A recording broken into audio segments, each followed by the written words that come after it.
Neočekivano odlaganje termina vežbi nuklearne trijade Ruske federacije za sam kraj februara obeshrabrio je predstavnike političke elite SAD.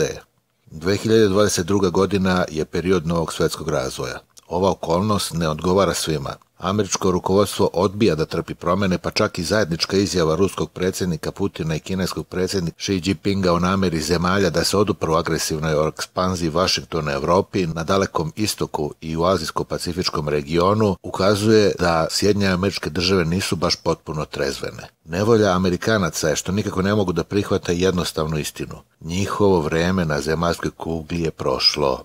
SAD će od sada morati da vode računa o interesima drugih članica međunarodne zajednice. Washington je istovremeno svestan slabosti svoje pozicije uoči sljedeće etape pregovora sa Moskvom o bezbednosnim pitanjima i stoga bezuspešno pokušava da to sakrije zaoštravanjem situacije oko Ukrajine, čak niti ne sluteći da će Rusija ostati na svojoj poziciji. Konačno, neko je u Beloj kući primetio da se ispostavilo kako je Putin odložio velike manevre nuklearne trijade za kraj februara i početak marta, taman na vreme za kraj olimpijade.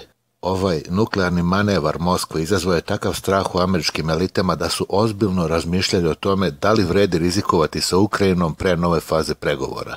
Amerikanci su polagali velike nade u ukrajinski trik. Međutim, susret lidera Ruske federacije i Narodne republike Kine poljuljao njihovo samopouzdanje, a odlaganje nuklearnih manevara Rusije potpuno ih je uznemirilo.